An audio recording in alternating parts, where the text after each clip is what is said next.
Welcome to the Banker Lamp. Please enjoy the video. You begin by mashing 3 ripe bananas until mostly smooth. This adds moisture and natural sweetness. Once mashed, whisk in 2 eggs and 1/3 cup oil or melted butter so the batter binds and stays tender. Add 1/3 cup sugar for sweetness controlled by your taste. Make sure to stir in 1 cup pancake mix, 1 teaspoon baking powder, and a pinch of salt. These provide structure and lift. Mix just until combined to avoid a dense loaf. Once dry and wet are combined, you must judge batter texture. It should be thick but pourable. If it feels stiff, add 1-2 tablespoons milk. This balances hydration without ruining rise.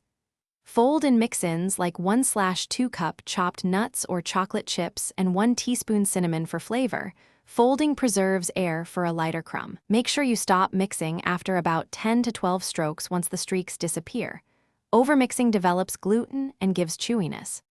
You preheat the oven to 350 degrees and grease a 9x5 loaf pan. Pour the batter and smooth the top. Bake for 45 to 55 minutes, checking at 40 minutes, insert a toothpick, and remove when a few moist crumbs cling but no raw batter remains. Once out, cool in pan 10 minutes, then transfer to a rack to finish cooling. Cooling finishes the crumb set. If your loaf is dense next time, try reducing pancake mix to 3/4 cup or add 1 teaspoon baking powder to boost lift. Thanks for watching. If this was helpful, leave a like and consider subscribing. See you next time.